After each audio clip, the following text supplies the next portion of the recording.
Hello friends, welcome to খেল দুনিয়া। East বেঙ্গলকে ছাড়খাড় করলো মোহনবাগান। 3-1 গোলের ব্যবধানে ইস্ট বেঙ্গলকে উড়িয়ে দিল মোহনবাগান। প্রথম অর্ধেই 3 গোল করে ফেলে মোহনবাগান। আশা করা গেছিল মোহনবাগান হয়তো সেকেন্ড হাফে আরও গোল করবে, তবে সেটা হয়নি। তবে ইস্ট বেঙ্গল একমাত্র গোল করে মুখ রক্ষা করেছে। তো প্রথম থেকেই আজকের এই ম্যাচটা নিয়ে টেনশন ছিল দুটো দলের সমর্থকদের মধ্যেই, কারণ যে দলই জিততো তাদের জন্য কিন্তু লাভ, কারণ মোহনবাগান জিতলে 1 নম্বরে পৌঁছে যেতে পারতো এবং ইস্ট বেঙ্গল যদি জিততে পারতো তাহলে সুপার সিক্সের দরজা খুলে যেতে পারতো ইস্ট বেঙ্গলের জন্য। তো সেই দিক থেকে দেখতে গেলে, গুরুত্ব বিচার করলে দুটো দলের কাছে এই ম্যাচটা ছিল খুবই গুরুত্বপূর্ণ। তবে ইস্ট বেঙ্গল অনেকটাই পিছিয়ে ছিল, কারণ তারা পরপর ম্যাচ হেরেছে। উল্টো দিকে মোহনবাগান কিন্তু আনবিটেন অবস্থায় সেকেন্ড লেগটা শুরু করেছে, তো সেই অবস্থাতেই তারা কিন্তু খেলতে নেমেছে। তো আজকের ম্যাচটা থেকে ইস্ট বেঙ্গল যে জিতবে সেটা কেউই আশা করেনি। তবে ম্যাচের শুরু প্রথম 10 মিনিটের মধ্যে কিন্তু ইস্ট বেঙ্গল যথেষ্ট অ্যাটাক করছিল মোহনবাগানকে, এবং মোহনবাগানও কিন্তু টুকটাক অ্যাটাক করছিল। তবে ম্যাচের 14 মিনিটের মাথায় কিন্তু ইস্ট বেঙ্গল একটি পেনাল্টি পায়। তো সেই পেনাল্টি থেকে ক্লেটন সিলভা তিনি কিন্তু মিস করেন সেই পেনাল্টি। তো সেখানেই ম্যাচের মোমেন্টাম, সেখানেই ম্যাচ কিন্তু ঘুরে যায় এবং তারপর কিন্তু মোহনবাগান বুলডোজার চালিয়ে দেয় ইস্ট বেঙ্গলের ওপর।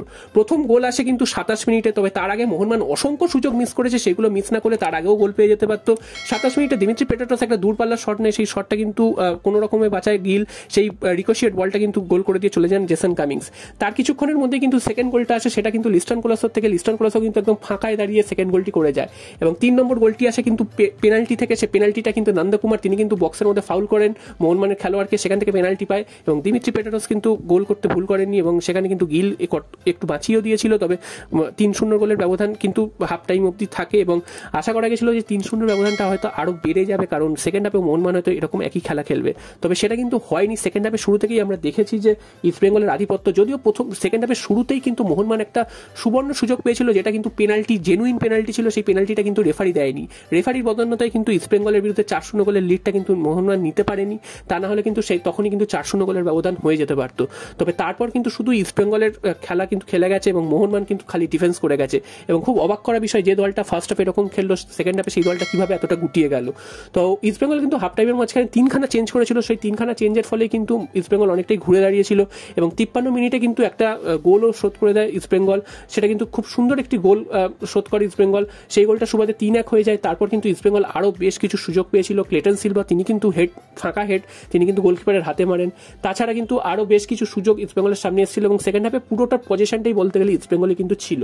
তো তার মাঝখানে মোহনবাগান 2-1 ক্ষেত্রে সুযোগ পেয়েছে, তবে সেই সুযোগগুলো যদি কাজে লাগাতে পারতো মোহনবাগানও কিন্তু আরও এগিয়ে যেতে পারতো। 4 গোল বা 5 গোল বা তারও বেশি গোল হতে পারতো। তো প্রথমার্ধে কিন্তু মোহনবাগান 3 গোলে যে এগিয়ে ছিল তার থেকে অনেক বেশি গোল এগিয়ে থাকা উচিত ছিল, 5-6 গোল হওয়া উচিত ছিল।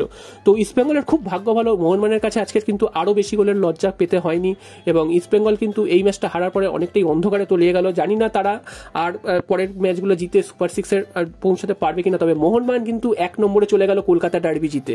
তো মোহনবাগানের এই মুহূর্তে পয়েন্ট কিন্তু 36 এবং একটা ম্যাচ কম খেলে রয়েছে উড়িষ্যা এবং মুম্বাইয়ের থেকে। তো সব মিলিয়ে মোহনবাগানের কিন্তু এই মুহূর্তে বিরাট একটা আনন্দের সময়, কারণ একে তো কলকাতা ডার্বি জিতেছে, তার উপর কিন্তু 1 নম্বরে চলে গেছে এবং আগামী 2-3 দিনের মধ্যে অর্থাৎ 13 তারিখ কিন্তু মোহনবাগানকে খেলতে হবে অ্যাওয়ে ম্যাচ, সেটা কেরালা ব্লাস্টার্সের বিরুদ্ধে। সেটাও কিন্তু খুবই গুরুত্বপূর্ণ ম্যাচ।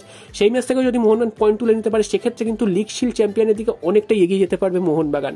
তো তোমাদের কি মতামত আজকের ম্যাচ নিয়ে? মোহনবাগান আজকের কত গোলে জেতা উচিত ছিল, বা সেকেন্ড হাফে মোহনবাগানের হঠাৎ এরকম ডিফেন্সিভ খেলার কারণটাই কি, বা ইস্ট বেঙ্গল কি তাদের খেলাটা কিন্তু ধরে ফেলেছিল?